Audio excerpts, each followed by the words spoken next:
జై శ్రీరామ్ అందరికీ. నేను మా అక్క కూతురు వాళ్ళ ఇంటికి వెళ్ళానని చెప్పా కదండి, విల్లాస్లో. అక్కడ చూడండి, పక్కింట్లో వాళ్ళ ఇంటి ముందు మల్లె చెట్టుకు కొబ్బరి చెట్టుకు చూడండి పిచ్చుక గుళ్ళు ఎలా ఉన్నాయో. నిజంగా వాళ్ళని కూడా అప్రిషియేట్ చేయాల్సిందేనండి. ఎందుకంటే ఇంటి ముందు కొంచెం స్మెల్ అలా కూడా వస్తుంది ఇలాంటి పక్షుల గూళ్ళు ఉన్నప్పుడు. అయినా సరే వాళ్ళు దాంట్లోకి ఆశ్రయం ఇచ్చారంటే వాళ్ళు కూడా గ్రేటేనండి. ఇంటి ముందే చూడండి ఎంత గలీజ్ చేస్తుంది అవి, అది అవన్నీ భరించాలంటే కూడా కొంచెం కష్టమైన పని కదండి.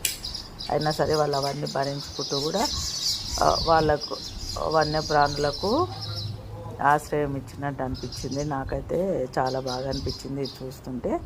మీకు కూడా చూపిద్దామంటే మా అక్క కూతురు వాళ్ళ ఇంట్లో నుంచే తీసానండి. ఇది కొంచెం డిస్టెన్స్ ఎక్కువ ఉంది, కెమెరా జూమ్ చేసి తీసాను. ఇది వాళ్ళ ఇంటి ముందు మామిడి చెట్టు, కొబ్బరి చెట్టు ఈ నెలకు కూడా కట్టినాయండి. అది